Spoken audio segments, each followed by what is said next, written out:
646190 and Bus Bar at the ferry terminal in Nevis. Tickets $40 at the gate, you pay $60. Online at events.jad.cash/zombie. Don't miss Zombie, the official Halloween party, Friday 31st October at Limekeel Commercial.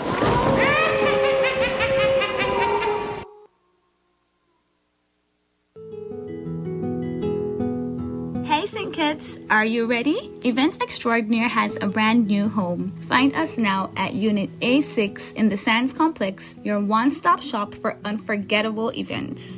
From weddings to birthdays, corporate events to private soirees, we bring your vision to life with flawless event planning and decor. And just in time for spooky season, discover our amazing collection of Halloween costumes for kids and adults. Whether you're going for cute, scary, or downright extraordinary, we've got you covered. Visit us today at Sands Complex Bastille and let's make your next event extraordinary. Events Extraordinaire, we add the sparkle to your event. Opening hours are from Monday to Friday, 8 a.m. to 4 p.m. Contact us at 465-4206 or 663-6227. 869 Slots Grill, Gas and Bar, situated in Gingerland, has added more services for a greater experience. From this Friday, September 26th, witness the launch of its slot machines. Here's more. Try their specials this Tuesday. Get a burger for $10, local homemade for $20, and hot dogs for $5. Get your bags of ice too. Open 10 a.m. to 10 p.m. just to serve you. Also, join the team as vacancy exists for experienced cashiers. For more information, please call 469-6300. Remember the name, 869 Slots Grill, Gas and Bar. For all your electronic wants and needs, shop at Smart Electronics and Island Electronics for the best deals and prices. Visit any of their 3 locations at Value Mart Complex, Farms Estate in Nevis, Port Zante opposite the food court, and Island Electronics on 4th Street, right in the heart of downtown Bastille, St. Kitts. Get up to 20% discounts or very special deals on a wide range of high-brand electronic items from LG, Samsung, HP, Panoramic, and more that will satisfy your every desire. They also have specials on cellular phones and accessories, washing machines, refrigerators, microwaves, air conditioning units, portable air conditioning units, Bluetooth speakers, stoves, blenders, juicers, flat screen televisions, and a host of other items. And hey, don't forget, they also do in-store repairs to your cellular phones, laptops, and television. Call them now at 466-4271 or 466-7648 in St. Kitts and 469-4270 in Nevis.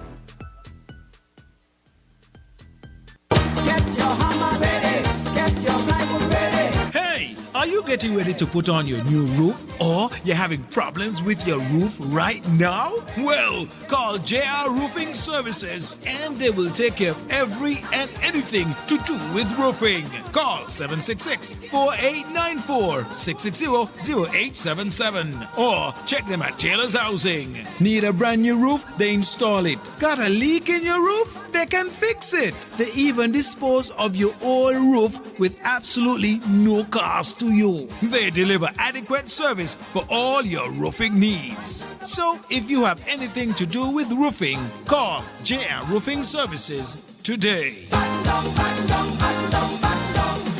Check out Hines Electrical and Equipment Services. Telephone 663-6992 or 661-1524. Specializing in industrial wiring, generator repairs and installation, refrigeration repairs, electronic kitchen appliance repairs, AC repairs, motor repairs, and much more. That's Hines Electrical and Equipment Services on the island of Nevis. 663-6992 or 661-1524. Now loans, cash at the speed of life, so fast you won't believe it. Now loans, cash at the speed of life, right now, right now. If you need cash in a flash with now, no need to fuss, leave it to us. When you need cash in a flash, No need to fuss, leave it to us. Hear me now. Now, loans. Cash at the speed of life. So fast you won't believe it. Now, loans. Cash at the speed of life. Right now, right now. Approved and not there. Yeah, yeah. Some money on the way. Yeah, yeah. Approved and not there. Oh, yeah, you know it's coming. When life throws surprises your way, now's here to help. Whether it's for an urgent bill payment, home improvements, or unexpected health expenses, or even that last-minute holiday trip. With Now, you get cash in a flash, approved in just 24 hours. Approved and not there. Yeah, yeah. Some money on the way. Yeah, yeah. Approved and not there. Oh, yeah, you know it's coming. Now, loans. Cash at the speed of life. So fast you won't believe it. Now, loans. Cash at the speed of life. Right now, right now. A loan product powered by National Bank. For life's finest moments, celebrate them with Skoal Premium Lager. Pure malt, pure class, pure perfection. Skoal, class and perfection in a bottle. Reliable. Dependable. Delta. If you live here in St. Kitts and your tank on E, there's only one place that you should be. Maybe driving in Nevis and you need some fuel. Go straight to Delta. Don't be a fool. Get your cooking gas fast. All petroleum needs ULSD.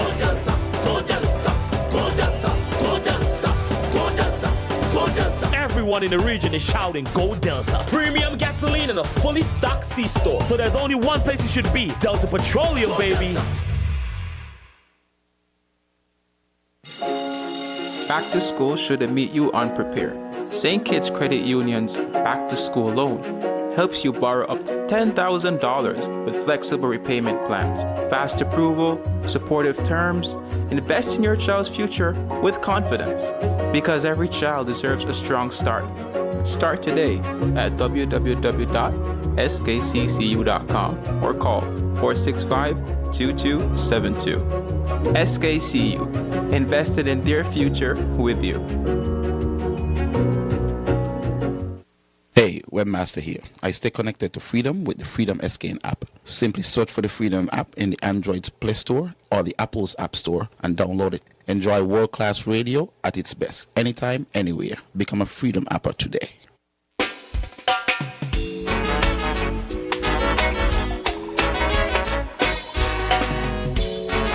Oh, good afternoon, everyone. Good afternoon to all my listeners and wherever you are.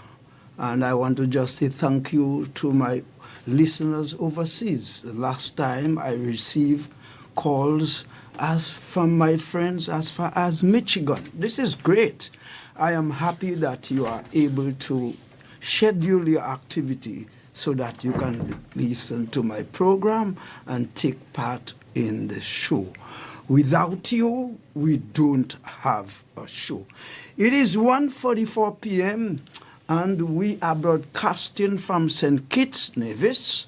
We are at Basse-Terre in Sugar City, St. Kitts. It's a beautiful day. It is the typical Caribbean day, of course. This is the last month of the hurricane season, and of course, we still feel the effects of the disturbance somewhat. You are listening to Freedom FM 106.5. We claim and we boast that this is lowest world-class radio at its best. And this is Issues with your host, Coach Adrian. And as I have said before, you are the reason why we have the show. As usual, before we begin, I always ask you to allow me to reach out. And I have good news and bad news. I receive the IMF World Economic Outlook. Remember, we said that whenever the outlook come out, there are two outlook produced or published by the IMF, one in April and one in October. I received the October issue on the 14th of October, and we will talk about it in detail on the program on the 3rd of November. So we have already scheduled it. We are going to discuss. Well, what I can tell you in the summary, just one short sentence: the outlook is not good. That's all I can tell you until we do the detail in November. The outlook for the world and for the Caribbean is not good. Now let's talk.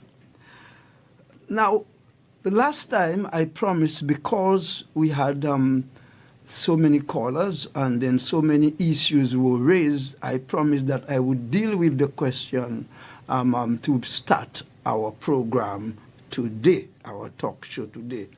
I have a summary of the questions. I took all the questions and summarized them into 4. The first question is the government deficit really widening alarmingly? And what does it say about the government's operation going forward? That's one of the questions. Question 2, how do you know that government is having a cash flow problem? That's what the person asked.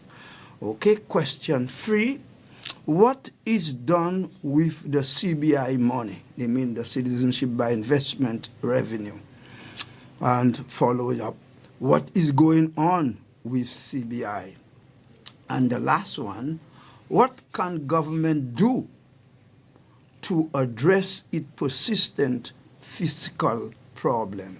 Now, this is how I plan to deal with the issues or the questions raised. 1, I have collapsed question 1 and 2. I collapsed question 1 and 2, and following that, I will open the line for your questions, for your introduction, for your clarification if you want, and for your opinion and for your education. Secondly, I will present a case study on the St. Kitts and Nevis Citizenship by Investment program. That is to answer question number 3, and then, of course, I will take your questions. So we are going to take the questions and the issues after each of the issues, the questions that you raise. And lastly, when we talk about the World Economic Outlook on the 3rd of November, I will present what I call, or what we call in economics, a scenario analysis to assess the policy options available to the St. Kitts Nevis government to deal with the ongoing fiscal problem. So see what we are going to do, we said. We're going to collapse question 1 and 2, and we'll take your questions. And then following that, we will, to address question number 3, I will present a short a case study on the St. Kitts Nevis Citizenship by Investment program, and I will take your questions.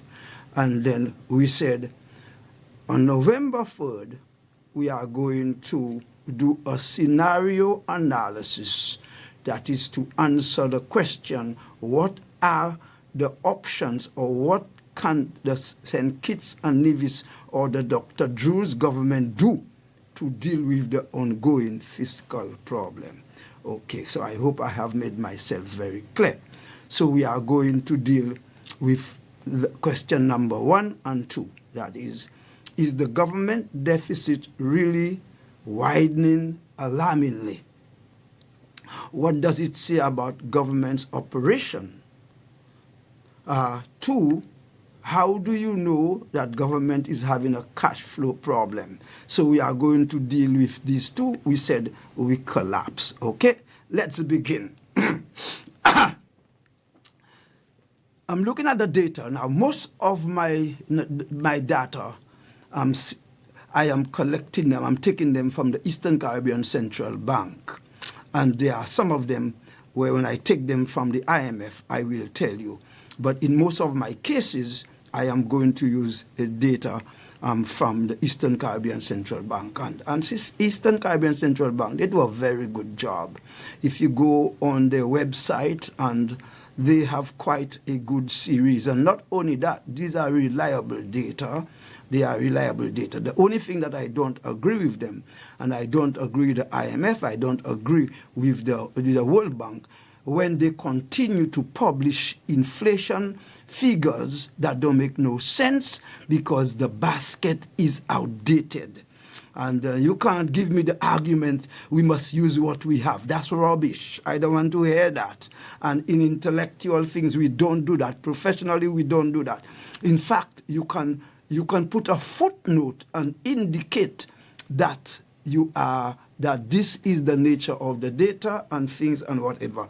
Because if you use that kind of data, as I have said, with respect to inflation, what happens, the business sector, the investors, the professional, the institution, they use that as a basis for policy decision, and it is not fair, particularly when it is used as a basis for giving staff and workers an increase in pay or to help them cushion the cost of living. Okay, so much for that.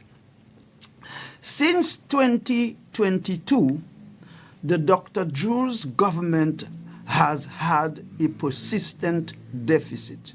I said since 2022, the government have had a persistent deficit.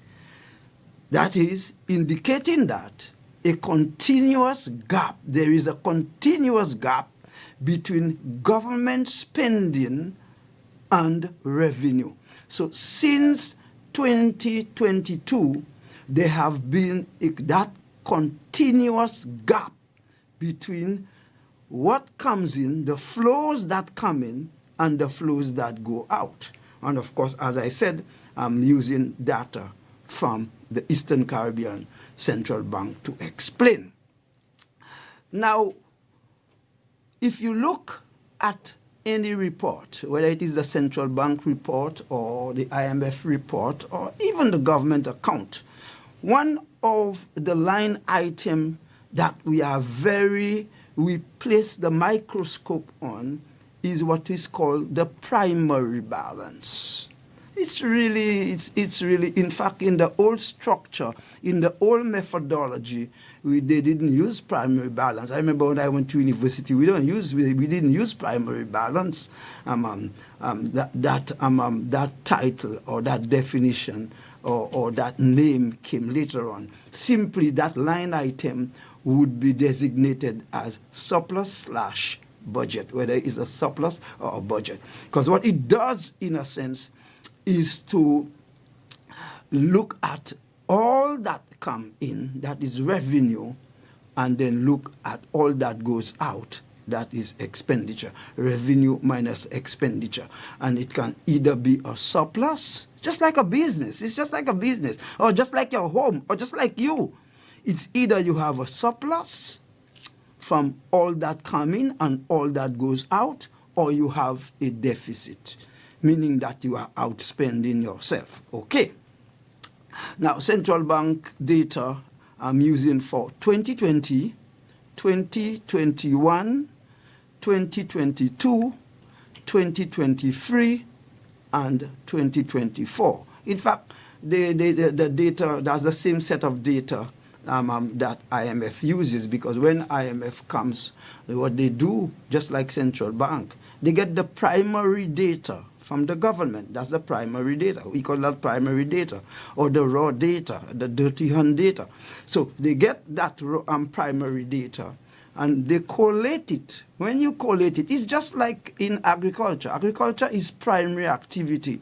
When you take the food, and you take the orange or you take the mango and you make and you blend it, that is manufacturing. You are changing it. That is secondary. So the same is the same term, the same concept in mathematics, in statistics, in economics. It's the very same. So that the primary data that they get from the Ministry of Finance and so on, they collate it. In other words, they put it in a form that we can extract the message that it gives us. Okay, so you understand that the data that I am getting from the central bank is the secondary data, and now I am using that data as a basis for me to unearth or to pull out the message that it gives us. That's what we are saying. It's no big thing. It's no big school thing. All right. In 2020, now the data is in millions. In 2020, it says that there was a deficit of $112 million. And that time, that was the government of Dr. Harris. And that is 2020, of course, that is the period of the virus. Now, we don't have a problem with that. It's the virus. The virus, of course, countries close and you can't do anything. So we expect deficit. We expect falls. That is why I have said before, when we deal with the period of that kind of period in economics, we group it as what we call abnormal.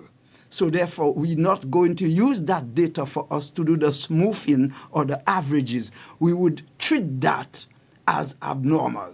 So in a sense, that data, that negative, that deficit of $112 million during Dr. Harris's government, we ignore that. That's not relevant. You can't talk about that. You can't look a man's country and then ask him to look the country and talk about statistics. That is ridiculous. You can't do that.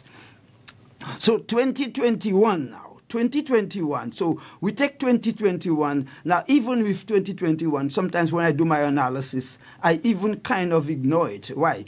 Because that is the tail end and that is the beginning of the recovery set of data.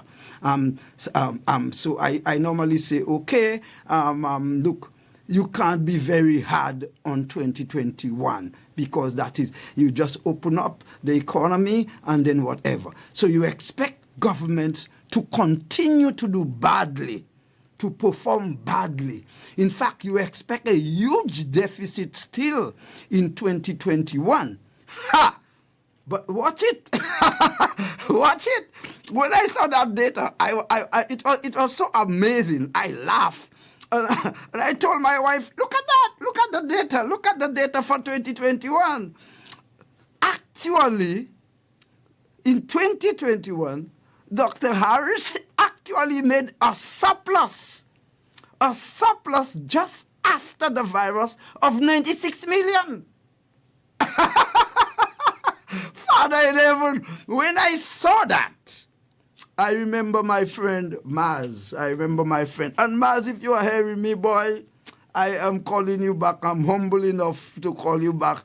Because I remember once I did a cursory analysis, and then Maz called me afterwards and said, but look, Dr. Harris did make a surplus. And I didn't have the time to really take at that. But this time I look at it, I say, but Maz, you were right. And that's right. So I'll come back to that. In 2022 now, that is Dr. Drew comes into office in August. So a large part of that, or if you want, you can divide that half-half. Half Dr. Harris, half Dr. Drew. But the point is, something peculiar is happening between 2022 and 2023 and 2024. Because look at 2020. In 2021, you have a surplus of 96 million.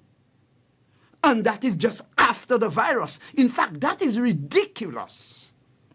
Now, I'm not saying it's ridiculous that is not true. I'm saying that is tremendous. In other words, this is tremendous, what you call efficient fiscal management. And you have to give that to Harris. Whether you like him or not, and I don't care, and I'm not here to like or anybody. I speak what the data speak. In other words, under that circumstance, the government generated a budget surplus of almost 100 million just in the post-COVID-19. You got to give the man his credit. Now, why? I don't have a problem with that. I mean, He's a doctor, and he's a doctor in accounting, and he's a seasoned politician, and he's a college graduate, and he's a damn bright man. We know that. He's very bright. And so therefore, we know that he can manage finance. But it's amazing. One has to record that. And it has nothing to do as to which party you support and this and that. And I'm not trying to glamorize him.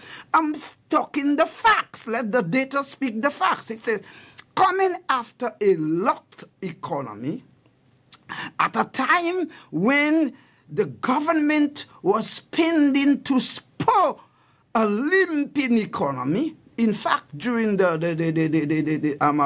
COVID-19, government did as much to keep that economy going, using urban renewal projects and using consumer spending so that massive transfers just to keep a modicum of the economy. But he was able to keep more than a modicum of economy, using government spending to spur the economy, yet he was able to generate, on the heel of the virus, a surplus of almost 100 million. Bravo. Well done, Dr. Harris. Well done. Now, in 2022, we see a massive deficit, $151 million deficit. From that 1996, of course, part of that have to be divided in two parts, because half Dr. Harris or half Dr. Drew. Although I can't say, because unless what I need to do there, if I wanted to give the detail, I would go into the data and pick up the revenue and expenditure on a monthly basis. That's what you do in economics, in statistics. I would do a monthly basis. I would do January, February, March, April, May, June, July, August. And then I would do September, October, November, December. So I could segment what belongs to Dr. Harris and what belongs to Dr. Drew. But I did not have the data in that form. I got annual data. Perhaps later on, maybe when the budget time comes, I will go back and visit it again and look at what is the quarterly. I will look at the quarterly data set. And then, so I'll bring that back again when we are talking about the budget, when the government delivered the budget in December, and I plan to do two sets of program on the budget. One set of program, I want to bring in a PAM supporter and a Labour Party supporter, and we discuss it. And the next one, I do an economic analysis to thread it out for you and whatever. Then I will perhaps go back and do the quarterly and look at that. Now, things are getting a little not improving very much, because we saw in 2023 that 151 million deficit actually slimmed down to about 50 million deficit, which is a great improvement. That is negative 48.34 was the deficit in 2023. But alarmingly is what is happening between 2023 and 2024. I mean, it's crazy. Alarmingly is what is happening there. Because after making an improvement in 2023, although it's a deficit of 49 million, in 2024, the deficit widened to almost 300 million. That's crazy. And that is not wrong data. I'm not quoting wrong data. I'm quoting the real thing. In 2024, the deficit was 293.9 million. So since Dr. Drew took office, that's what the data is saying now. I ain't taking no side. I'm just saying what the data is saying. And I'll open the phone for you. Those of you all who know more than me, because I don't claim I know everything. I don't know everything, please. And there are people out there who know more than me. So I'll open the phone, and if you all have better analysis, and if you have better interpretation, or if you have other data set, you will share it with us. That's not a problem. But the data is saying, since Dr. Drew took office, that's in August, surplus has turned into deficit. That's what he's saying. With 150 million deficit in 2022, now perhaps one may argue, we can balance it out, one may argue this actually reflects the typical or the usual new government in power spending. It is some analysts, political analysts says that when a new government comes into office, in the very first year, it spends a lot. That is, the government is trying to settle itself because it's like a batsman going in. He's nervous. The government is nervous, and they just put them there and whatever. And sometimes government come into power not because they are elected into power. Now get me clear. Get me very clear. I didn't say they come in by revolution. But I studied politics. I did political science. I did political analysis with Dr. George Bell from Barbados. And he's one of the best, Dr. Bell. And when a government come into power, they can come by either the incumbent government was voted out, or they come in because they demonstrate to the voting public a superior set of programs to address the issues of government or government and business and society in the country. Sometimes a government come into power because they did not win an election, but the previous government lost the election. Now get me very well what I'm telling you here. This is political analysis. That the government incumbent lost the election because they didn't do what they were supposed to do, or they were punished for what they were not doing, and the other one win. And it's a kind of win by default. And in some cases, when that happened, the new government is taken by surprise. They come in and they win the election. So it's like a batsman going in on a sticky wicket. They're nervous, and therefore they can tend to spend a lot. That is what some political analysts said, like George Bell and so on, and Carl Stone and the rest of them. In fact, that's what they said. But however, by 2024, that overspending or deficit had ballooned to 300 million. That is twice the amount of the imbalance in the first year of Dr. Drew's government. That is very significant, and that answers your question. The deficit, that is what one can describe as alarming, that the deficit is increasing alarmingly. Now, one can ask the question, but why? Why? What explains the persistent government spending that is exceeding revenue to the extent that it is ballooning under the new administration? Is it mismanagement? Is it poor management? Is it recklessness? Is it a lack of technical expertise in the government, in the Ministry of Finance?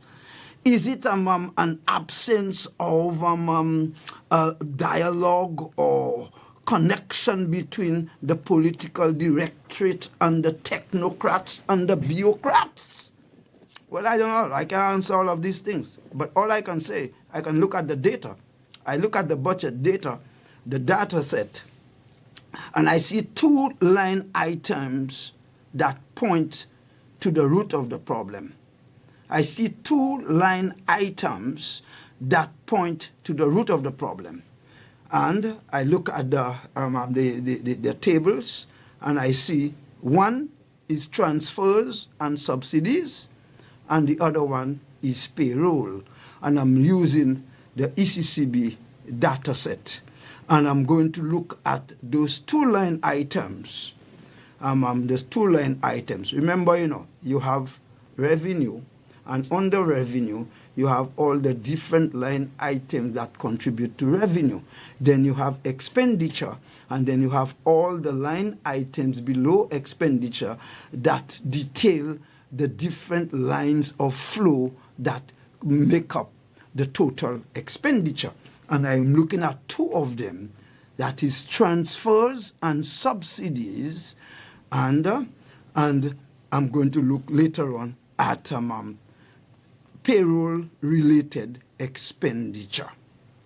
Now, let's look at transfers and subsidies.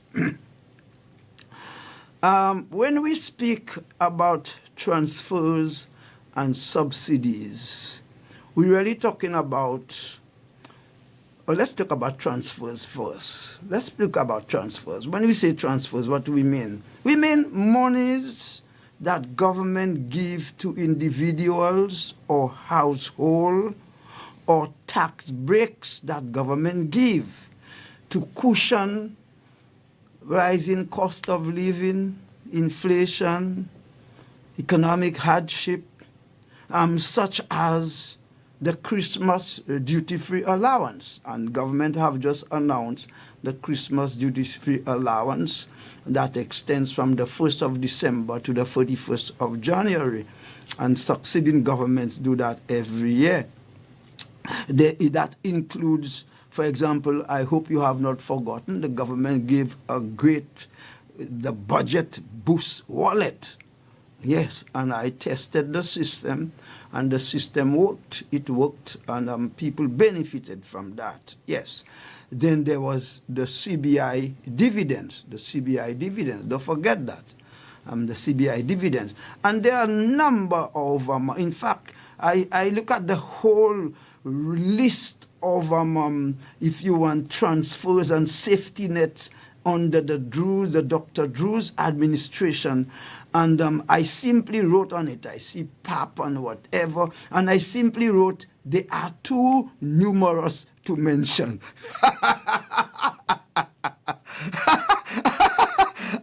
I simply wrote, look, there are so many. They are too numerous to mention. Now, let's look at the data, what the data says, now that I have explained. Subsidy. Subsidy is, of course, a tax break that government give to operators, businesses, small, medium-sized, and also large businesses, so that to help them to cushion their operation or to help them finance their overhead, etc. Subsidies. And, of course, government gives subsidies as a basis that to businesses, that they would create employment, and therefore if they create employment, something will happen to the household economy, and of course circulation would take place, wealth accumulation and savings would be created, and whatever. Now, one day we'll talk about subsidies, all these things are beautiful things that the textbooks say, but I'm not sure that is happening. And one of these days we are going to talk about subsidies, because subsidies in St. Kitts does not happen on a level playing field. But we'll deal with that some other time. Okay, let's go back to the transfers. It says in 2020, there were $241 million distributed in or spent in transfers. In 2021, 264 million. Now, both of these under Dr. Harris's. 2022, that is shared between Dr. Harris's and Dr. Drew, 356 million. So that's a lot, almost 100 million more. 2023, 316 million in transfers, and in 2024, 352 million. And that works out, if you want to, in terms of GDP, 2020, 7.4% of GDP, 2021, 9% of GDP, 2022, 11.4% of GDP. In fact, for 2022, 2023, 2024, it averages around 11% of GDP. So in a sense, what we are saying that if Dr. Harris was big on safety nets during the virus and in the immediate post-virus, and he was, Dr. Drew is therefore is bigger. He is building a welfare state. That's what I normally say it. Now, I know about this thing because I studied, my first master's is in political economy. And political economy is really the study of government policy and how they impact on the economy and the society and whatever. And the safety net approach that is being used by this government indicates a strong suggestion of the building of a welfare state. We'll talk about that later on. We'll talk about that. So government assistance, therefore, grew by 8% of GDP under Dr. Harris and is growing at 11% under Dr. Drew. So basically, you can see that Dr. Drew's government have been very welfareist in its approach.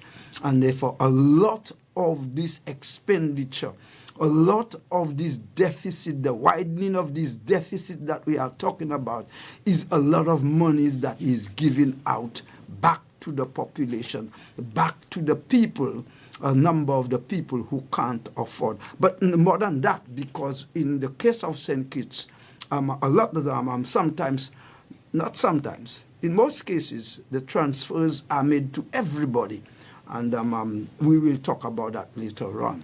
And I know of persons who live overseas, persons who are doing well overseas. I mean, they are doing well economically overseas, and they got their transfers, they got their CBI dividend long before people here living in St. Kitts. This is ridiculous. I really can't understand that, but somebody will explain. I can't understand it. In fact, the person called her to advise. I have received mine. Have you received yours? Now, this is not a story. I'm telling you, these are facts. The person called from that other country to ask, have you received yours? That's what they said. Okay, the other item that I spoke about, is, so we see transfer helping to balloon, is government payroll-related expenditure. And I'm using central bank data set again. In 2020, 2021, 2022, 2023, and 2024, government payroll. And now when we say government payroll here, what I am using is, I'm using public administration. Now, when in public finance, when we say public administration, in a nutshell, what we are saying is we are talking about all activities that are on government payroll.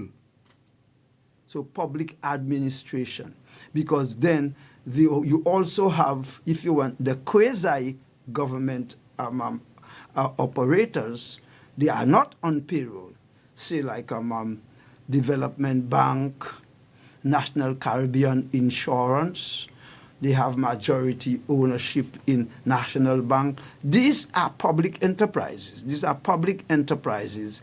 So when we talk about government, public administration, we're talking about all, wherever they are in the country, whatever they are doing, whether it is STEP, whether it is that, or whether it is that, or whether it is this or that, or whatever, as long as they are on government payroll. The defense force, you name them, you name them, you name them. So that's what we are talking about here. So we are saying that in 2020, under the Harris's government, it was $305 million that is spent on payroll. In 2021, $329 million spent on payroll. In 2022, $379 million spent on payroll. In 2023, $388 million spent on payroll. In 2024, $411 million spent on payroll. So what are we seeing there? The government is becoming more and more from Dr. Harris. In fact, it was so before under Dr. Douglas, because I have the data set that shows that. Because, in fact, that was one of our quarrels with Dr. Douglas when I was at the central bank, and IMF had that quarrel with him that the service was too large, it was too expansive and whatever, and it was not sustainable. And but I am only I'm only analyzing the 2020 to 2024. That is Dr. Harris's and Dr. Drew. So it shows clearly that under both administration, the government had become what we call in economics employer of last resort. Employer of last resort. Now, normally this happens. It happens when one, because of what I said there. In some cases, what you have in the region, although you vote government, but what really happens is party in power, so that jobs have to be created for the party members. In other words, you got to find something for them to do. Find something for them to do. It doesn't matter what they can do. It doesn't matter their skill. Skill is not the issue. The man throw a stone, find a place for him. And that's it.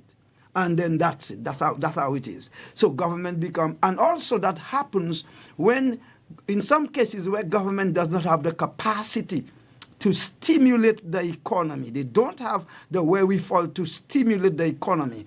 They cannot create the attractiveness to attract investment.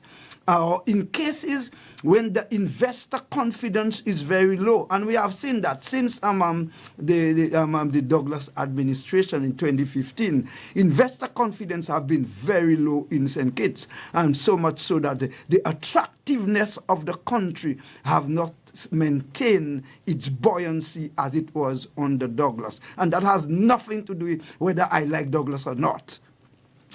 So when that happens, business confidence also falls. So the business does not have the passion or the penchant to employ people, to create employment, create jobs and whatever.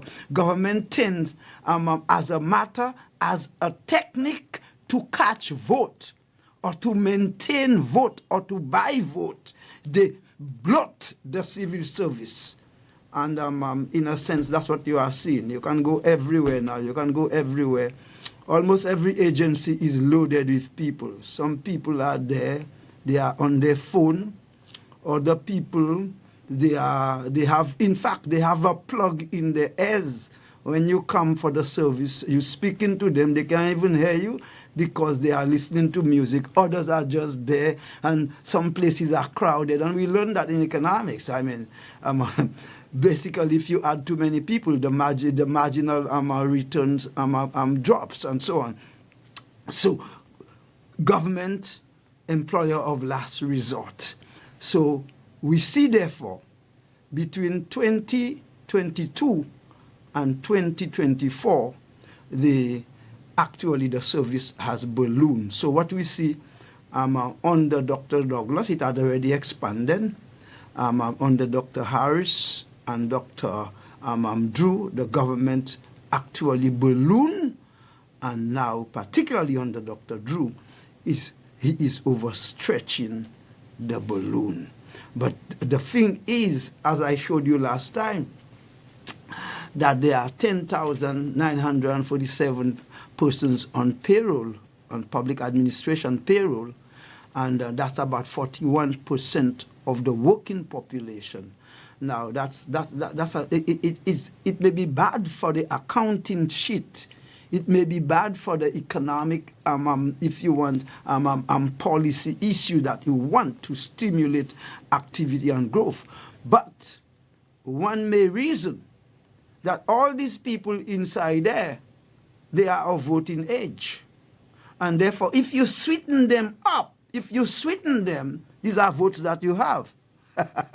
I just leave that there. I just simply leave that there. Now, in 2023, the IMF warned concerning, and I quote, high public wage bill relative to other OECD of the ECCU member countries.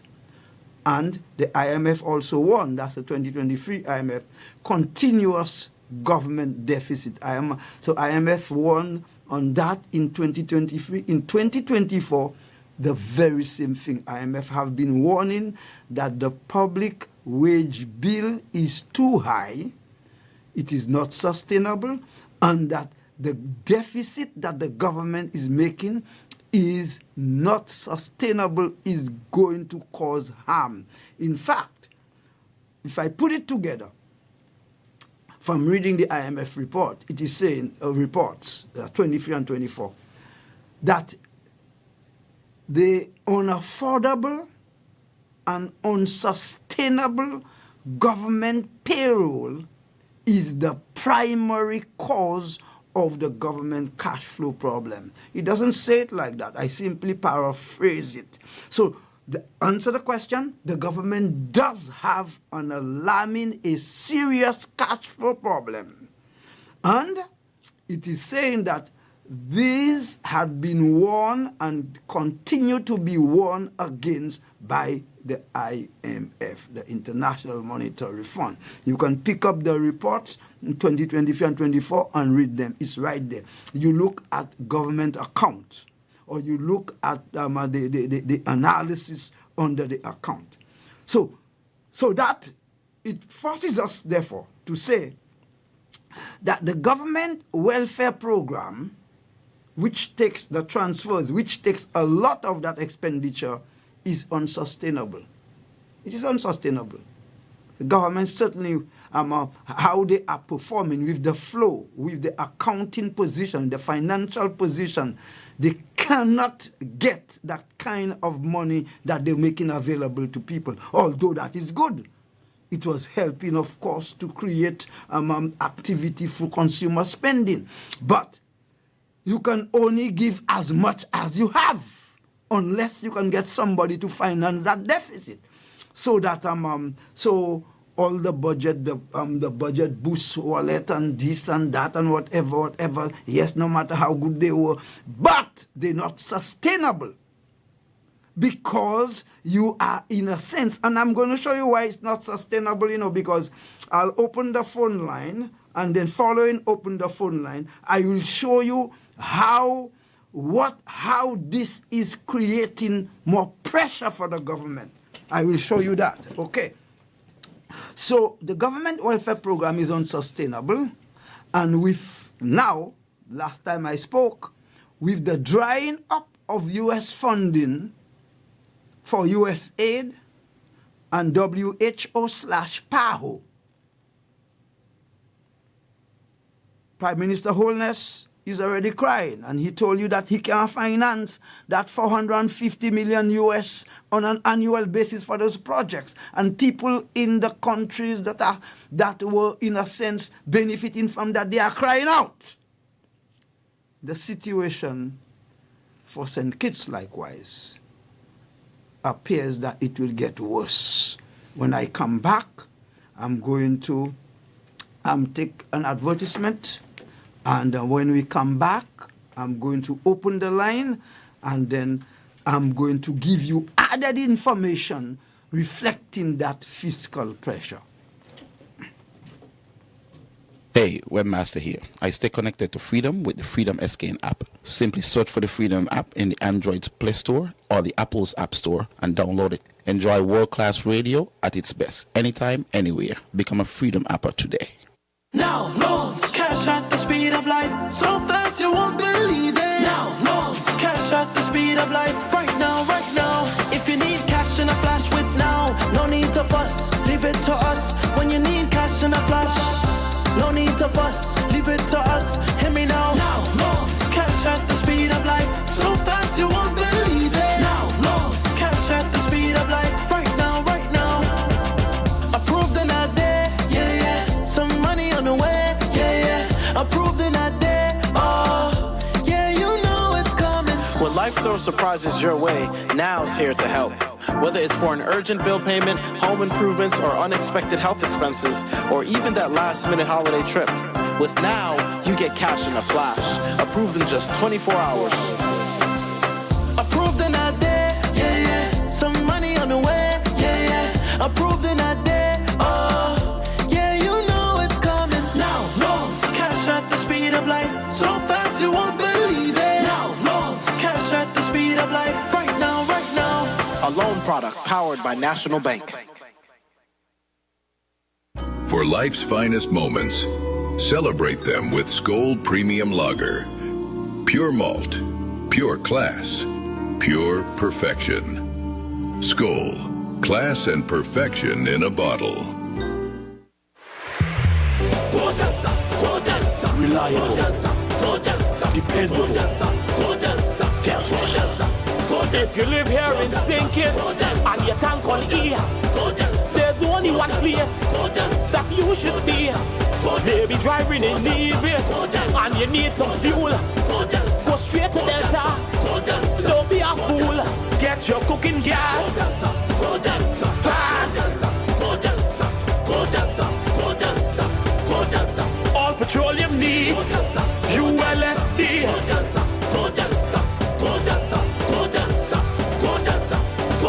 Everyone in the region is shouting, Go Delta. Premium gasoline in a fully stocked C-store. So there's only one place you should be. Delta Petroleum, baby. Back to school shouldn't meet you unprepared.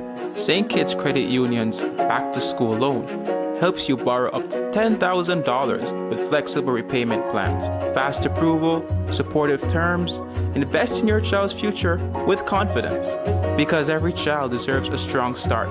Start today at www.skccu.com or call 465-2272. SKCU, invested in their future with you.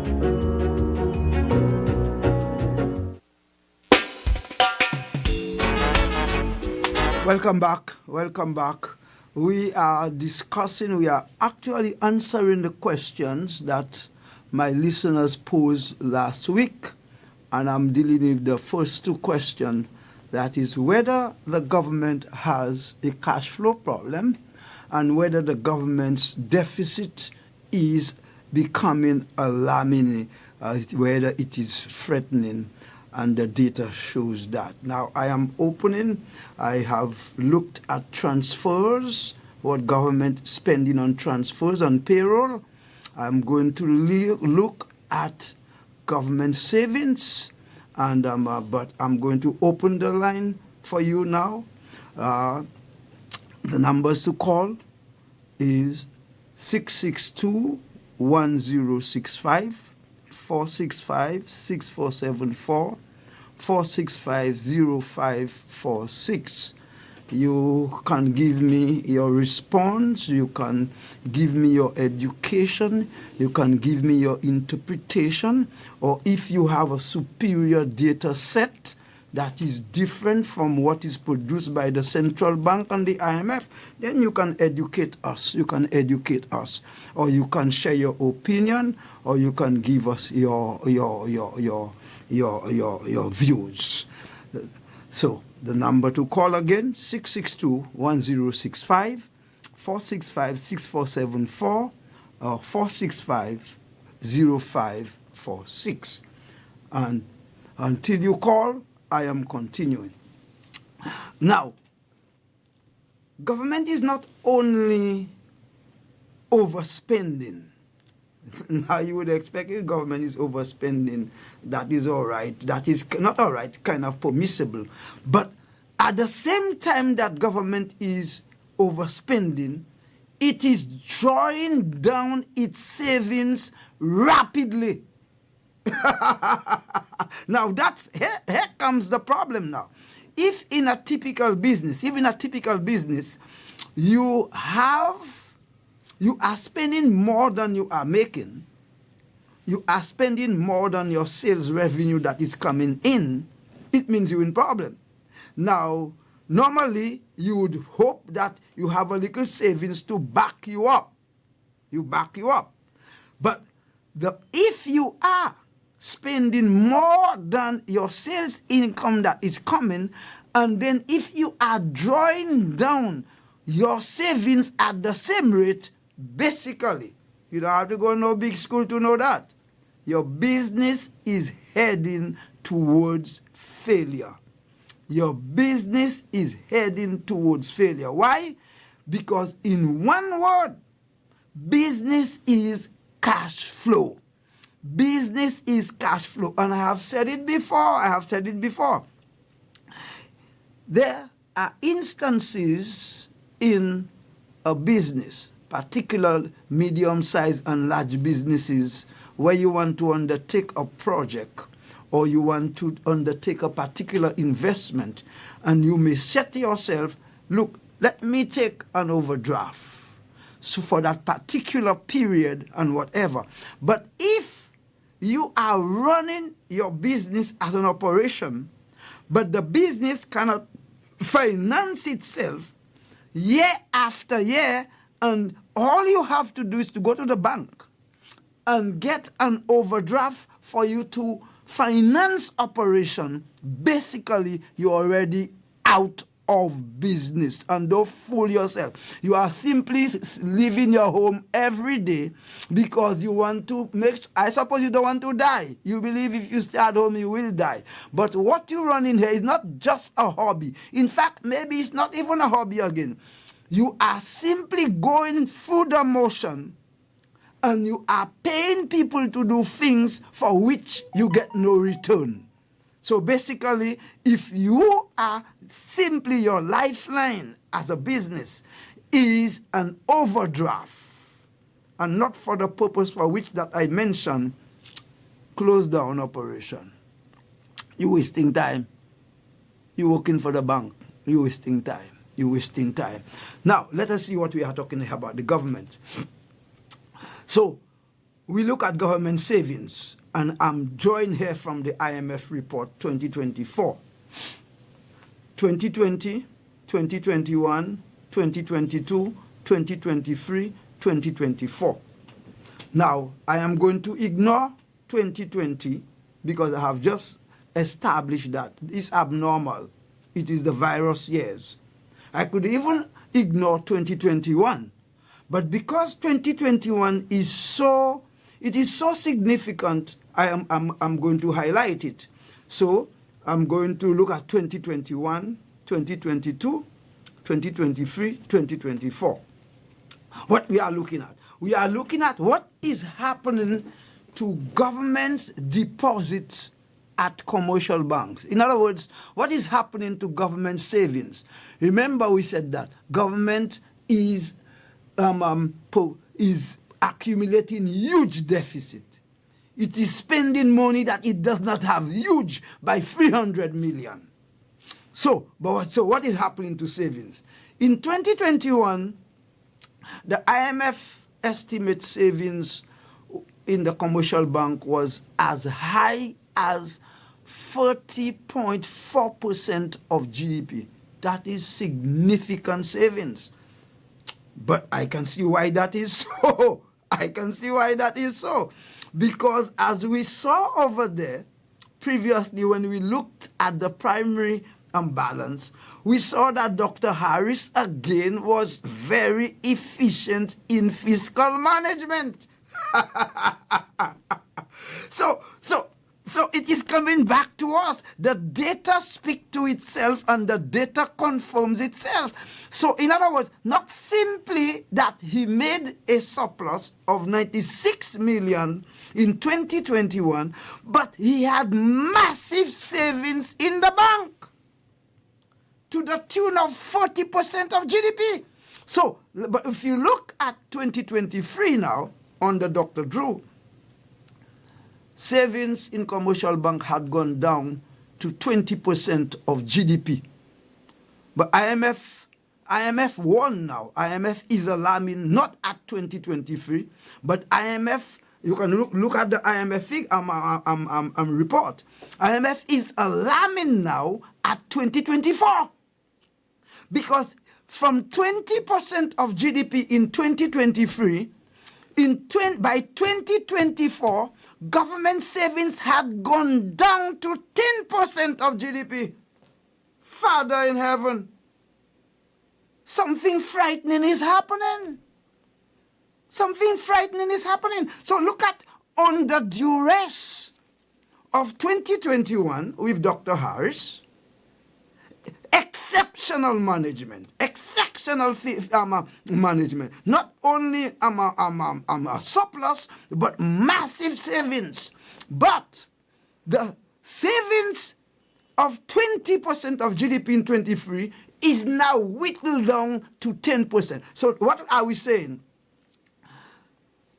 Not only is the government spending more than it's earning, and that is what IMF is warning again. IMF is warning against that. Not only is government spending more than it's earning, but government is drawing down its savings in the commercial bank.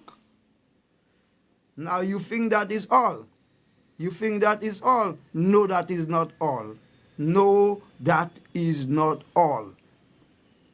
Here is the killer punch now. Here is the frightening punch.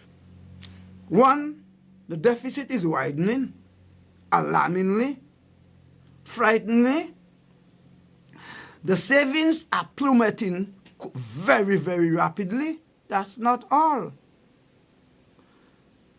While these two unfavorable things are happening, government is still borrowing to finance operation. Father in heaven. Now, do you need to go to big school to understand that? You don't need to go to no primary school. You don't need to go to no secondary school. You don't need no university degree to understand that. It's you.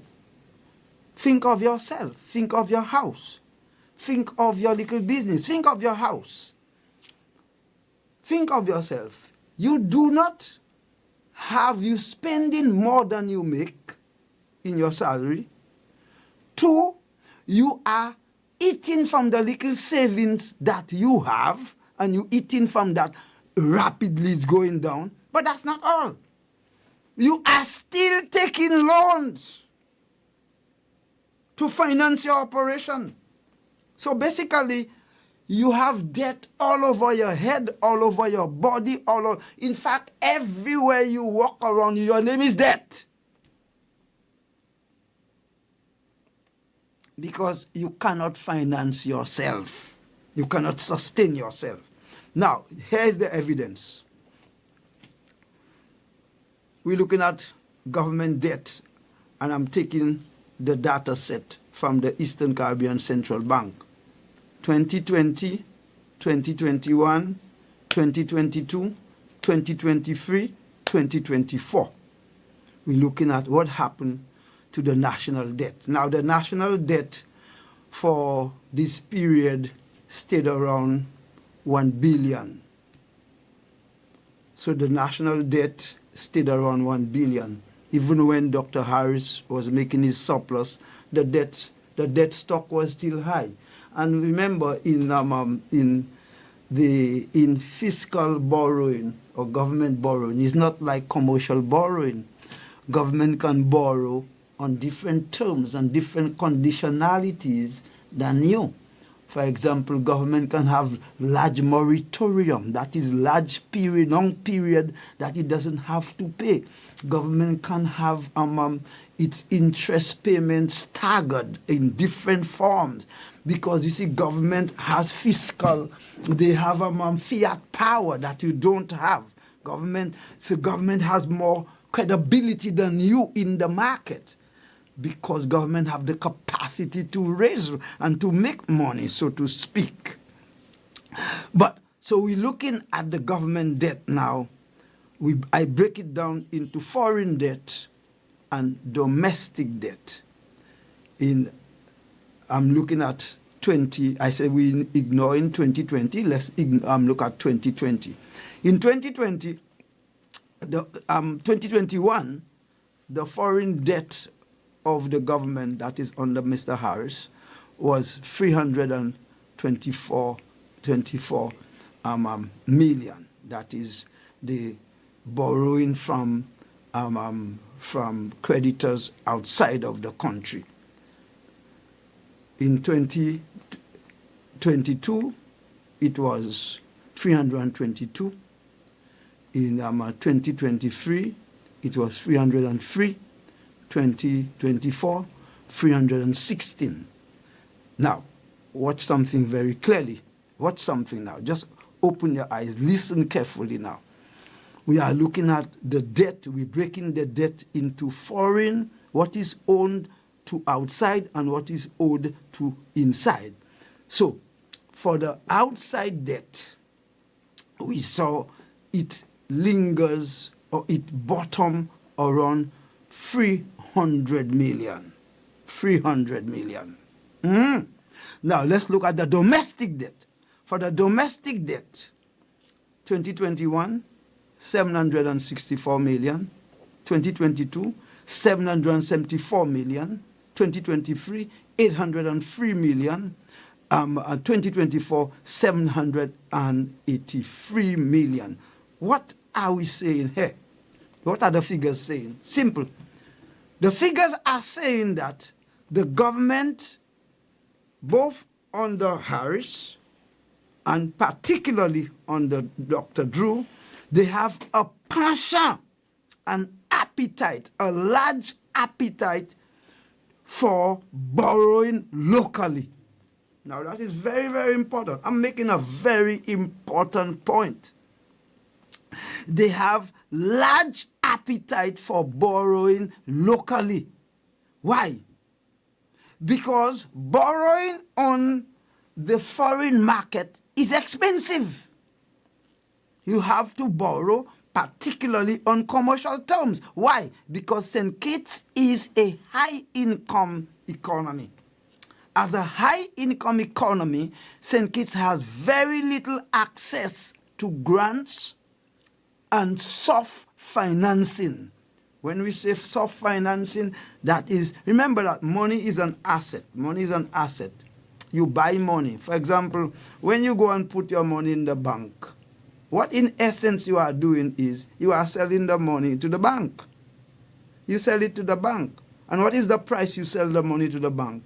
It's called the interest rate. Now the bank buys it from you, and then the bank sells it to the people who come for a loan. So the bank established a wide margin between the interest that they pay you, which is the price for which they pay you for the asset called money, and the price that they charge the people who come for the loan. So they might give you 2%, but when you go for the loan, for your car, for your this, for your mortgage, and so on. So particularly, well, not for the mortgage, because the mortgage is long tenured, and they make a lot of money on that, so that the interest would be kind of low. But say you go for a car loan or whatever, or business loan, 15, 16, 17, 18, 20%. So they make where if you remove cost of administration, they make about 15, 16, 17% or 18% in the margin. So that's how they make their money. So they buy the money as an asset from you, and they sell the money as an asset to the borrower. So it's the same thing here with the bank, with a country. When a country wants to borrow, it wants to buy. But because St. Kitts is high income and it does not have the same privilege, say, like St. Lucia, St. Vincent, and the rest of them that are middle income country, to get access to large pools of grant and to get access to soft capital, that is a capital with a lower interest and maybe long they will get longer period for when they for moratorium when they don't have to pay, and long period, that is the tenure that they have to pay, whether it is 20 years, 30 years, whatever. So they are forced, therefore, government is forced to use the institutions over which they have suasion as the local creditors. So in essence, government has to borrow from local banks. That's the point that we are making. So we see, therefore, under this administration, it is overspending, spending what it does not have, It is drawing down on the little savings that it has and drawing down drastically. Because, why? It is the employer of last resort. But more than that, it is borrowing massively from the local banks. And we know what local banks, the foreign agencies now going to likely have a passion. So it has to borrow from the institutions it has suasion over. So if you notice now, that is why the debt stock, the domestic debt stock for the government is continually high and increasing. So herein lies your issue. So your issue is that we are talking about the government has a situation where it spends what it does not have, and to finance that expenditure, because you must finance your expenditure. You can, if you're making $10 and you live in $40, somebody must pay for that $20. So it draws down on its savings, and then it borrows largely from the domestic institution in which it has suasion. Let's take an advertisement. We take an advertisement, and when we come back, we are going to answer the question that was posed to us on Facebook. That is the question, that's the issue that we advertise on Facebook. It says, is the Druze government, Labour Party government bankrupt? That is what was posed. So having said all of that, we are going, when we come back, we are going to address that issue. Thank you. Now loans, cash at the speed of life, so fast you won't believe it. Now loans, cash at the speed of life, right now, right now. If you need cash in a flash with now, no need to fuss, leave it to us. When you need cash in a flash, no need to fuss, leave it to us. Hear me now. Now loans, cash at the speed of life, so fast you won't believe it. Now loans, cash at the speed of life, right now, right now. Approved in a day, yeah, yeah. Some money on the way, yeah, yeah. Approved in a day, oh, yeah, you know it's coming. When life throws surprises your way, now's here to help. Whether it's for an urgent bill payment, home improvements, or unexpected health expenses, or even that last-minute holiday trip. With Now, you get cash in a flash, approved in just 24 hours. Approved in a day, yeah, yeah. Some money on the way, yeah, yeah. Approved in a day, oh, yeah, you know it's coming. Now loans, cash at the speed of life, so fast you won't believe it. Now loans, cash at the speed of life, right now, right now. A loan product powered by National Bank. For life's finest moments, celebrate them with Skoal Premium Lager. Pure malt, pure class, pure perfection. Skoal, Class and perfection in a bottle. Reliable, dependable, Delta. If you live here in St. Kitts and your tank on E, there's only one place that you should be. Maybe driving in Nevis and you need some fuel. Go straight to Delta. Don't be a fool. Get your cooking gas fast. All petroleum needs ULSD.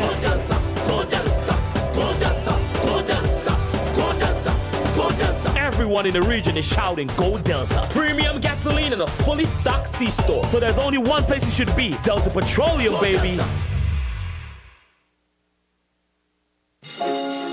Back to school shouldn't meet you unprepared.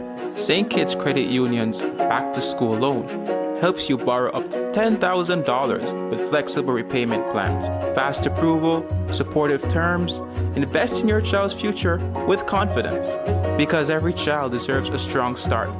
Start today at www.skccu.com or call 465-2272. SKCU, invested in their future with you. Hey, Webmaster here. I stay connected to Freedom with the Freedom SKN app. Simply search for the Freedom app in the Android's Play Store or the Apple's App Store and download it. Enjoy world-class radio at its best, anytime, anywhere. Become a Freedom apper today. Thank you. We are back. You're listening to Freedom FM 106.5, and you are listening to Issues with Coach Adrian. We are answering the questions posed to us in our last talk show, and we have collapsed the two questions. That is whether the government has a deficit that is alarmingly widening, and whether the government has a cash flow problem. And we have dealt with that. We have given you a series of information. We drew largely from the data set of the Eastern Caribbean Central Bank and supplemented it with the IMF report of 2023 and the IMF report of 2024. I am now going to answer the question that was posed to us and that was on Facebook, whether the Dr. Drew's government is bankrupt. I have opened the line. I want to remind you that if you wish to contribute, the numbers to call is 662-1065, 465-6474, or 465-0546. 662-1065. 465-6474 or 465-0546. So let's answer the question. Let us answer the question that is on the street and that is on Facebook. Is Dr. Drew's Labour Party government bankrupt? This is a public finance question. And therefore it must be answered in public finance language. The answer is no. The answer is no. It's a resounding no. The answer is no, no, no. Dr. Drew's Labour Party government, as we speak today, is not bankrupt. Now, so therefore we must clarify what signals that a government is going bankrupt. One, the government must be unable to pay or to service particularly its large debts.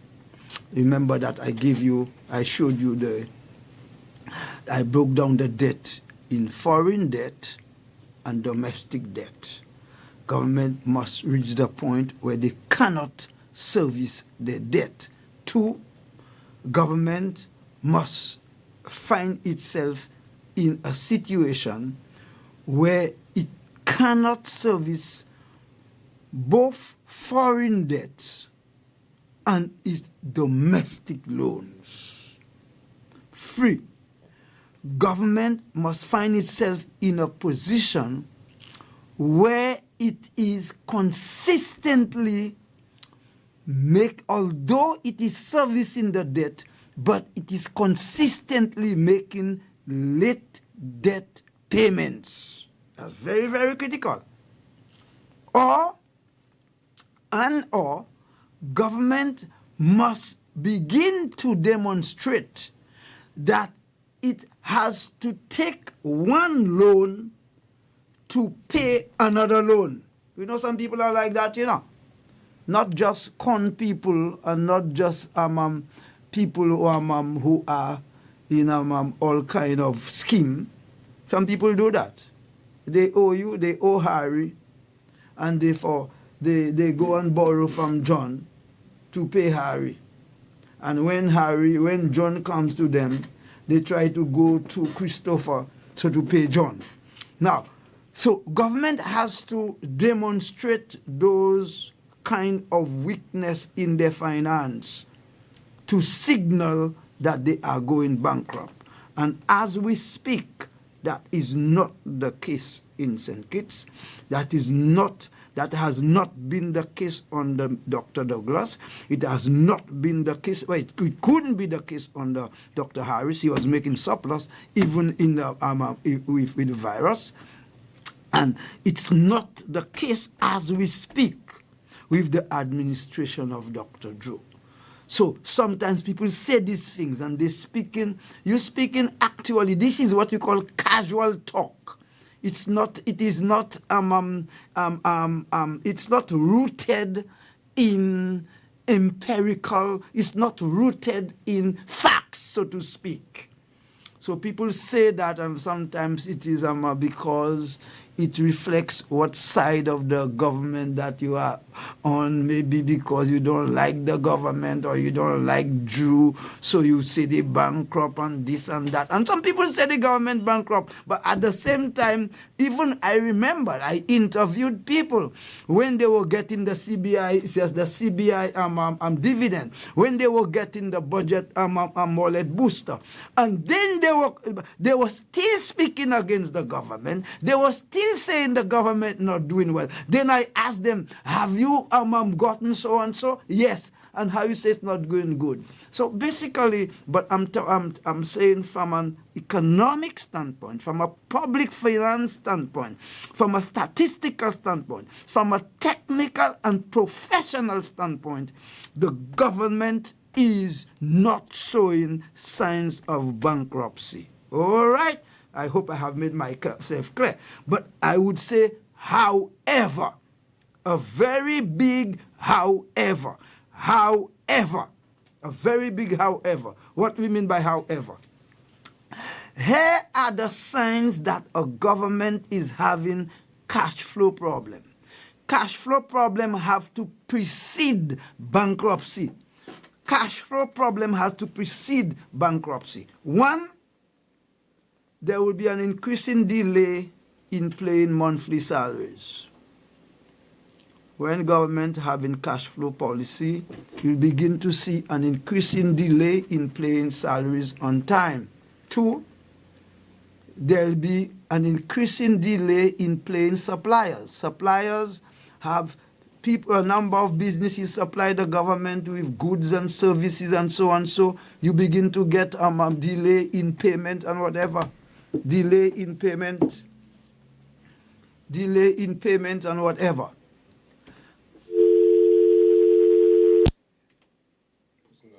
Okay. You get delay in payment. Another point, that the government is relying on short-term debt instruments to meet monthly expenses. For example, it shows that the government have a cash flow problem. For example, government getting into the habit of issuing 90-day treasury bills so that they can buy cheap cash And in most cases, that is to finance operation. Once the government consistently begin to get into the habit of issuing 9-day treasury bills to finance operation, is an indication that they are having cash flow problem. Next one. When government deposits at commercial banks are beginning to fall and to fall persistently low, it's a sign that government is having cash flow problem. And the next one, and the last one I put on there, and there are other examples. Government is unable to supply critical goods and services to essential services, such as hospitals and schools. You want air, please. If you want air, I'll take you. We don't have very much time, though. You want? Okay. So if government begin to show those kind of signs, it's a signal that they are having cash flow. So when you go at the hospital, you cannot get basic things, you cannot get basic medicine, the schools, you cannot get basic things, the teachers have to bring things themselves, and they cannot get this and that and whatever. And then, this, as I said, then the government have to borrow to pay and whatever. And that has nothing to do whether the government give you, whether the government give VAT-free day and this and that. They can do all of that, and that does not mean they don't have a cash. In fact, later on I'm going to speak on that. In fact, in some cases, the VAT-free day and the duty-free allowance is not affordable, is not sustainable. Although it is good, essentially good, because when you have problems of high cost of living and economic hardship, government must give breaks. But government has to be able, of course, if it makes an outflow, it must have an inflow. Now I'm going, okay, there's one person online. I'm going to take you and then I'm going to close the program. You want air, please? Blessed Lord, Brother Adrian. Yes, thank you. And good day to you with your listeners for Freedom FM and issues. Just like to get words on with your statement you make a point about the physical improvement within the economical movement of the administration and the program that they had laid out and what the IMF had insist on of the heavy cost that will require within these programs. Now, I would like to say something, and I'm being frank on it. When government issue programs to evaluate the condition or the position of our people when it comes to changing the diversity of our living and economical standard, is the best thing to do is to stay in a program that to help create these moments. You must be able to have requirement chain that enhance. When we say requirement chain, we're talking about how the program will evaluate the person or the people to enhance economical diversity in our community and our nation. And we see these things here have been a failure for the previous years. I'm not going to captivate and say which administration, I say for the previous years.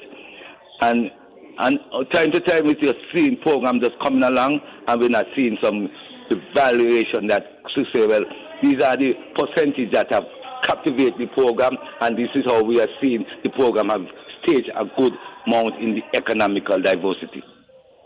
Let me look at something that we could say why I'm talking on it like this.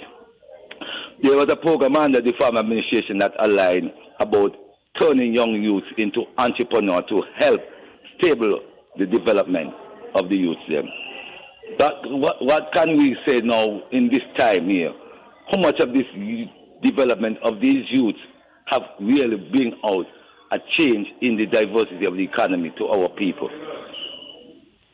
We can't see, we don't have a figure because people are just looking for free money, not changing the climax of the movements of the condition or the position we are facing as a people and as a community. So that's why you see a lot of community are still looking in the kind of shambles that they are living in to this day. Even though we see soon housing might go up but the position of our people are still on the economic ladder. You just outline government borrow one way and we go and borrow another way. But they don't see this insistence to create, to make sure that diversity don't create a heavy burden on the economical person or the nation itself. So I would like you to stage on this instance of where we're seeing where we lose so much money instead of bringing in much than what we're supposed to be losing. You have a lovely day. Okay. Now, we're not going to take any other call because I've just passed my time, but the caller has made a very, very important point. And I'm just going to say something cursory on it. Maybe when I come next time, I'm going to delve a little more into it because he made a very, very vital point. But however, one, that is what, in a sense, the transfer, the safety net is seeking to do. The safety net is to give temporary, if you want, temporary relief. The transfers, particularly under Dr. Drew's administration, they are not really geared at creating the kind of diversification result that the caller wants. No, it's not about that. It's really about, and you said about giving free money. It's about alleviating the pressure, but it is not about aim at creating wealth. Now, at one point, I have a program on that. We'll discuss that. But that's a very good point. There is, under the previous administration, as you said, the attempt was made to create that. In other words, to build indigenous businesses, build indigenous entrepreneurship, and to create household wealth and individual health.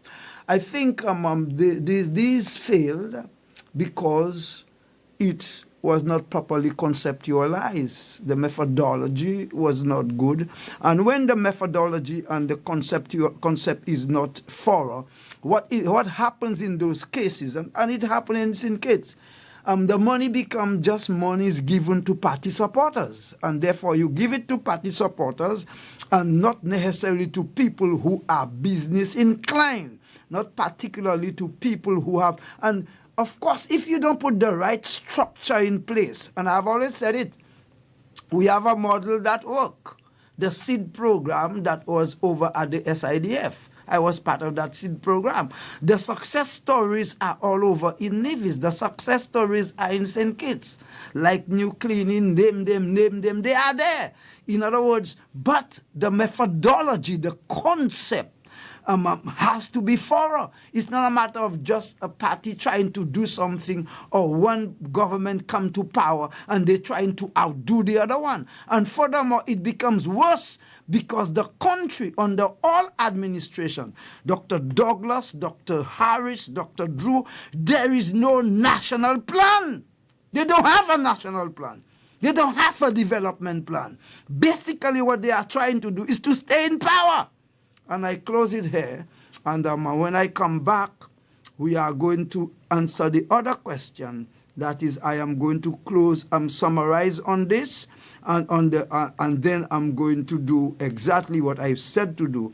We're going to look at the case study on the citizenship by investment. I want to thank all of those who have called and all of those who were trying to call but didn't get through. I want to let you know that you need to read the IMF report for yourself. You need to go on the central bank website and see for yourself. Now, I understand the IMF report can be very difficult. It was not written for the common person, and in the language and the tables and whatever. But read for yourself. Thank you very much. Thank you for listening. Until next week, same time, same place, we'll continue the discussion when we will discuss, to answer the fourth question, we'll do the case study on the citizenship by investment. Thank you.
Sugar Island on fire.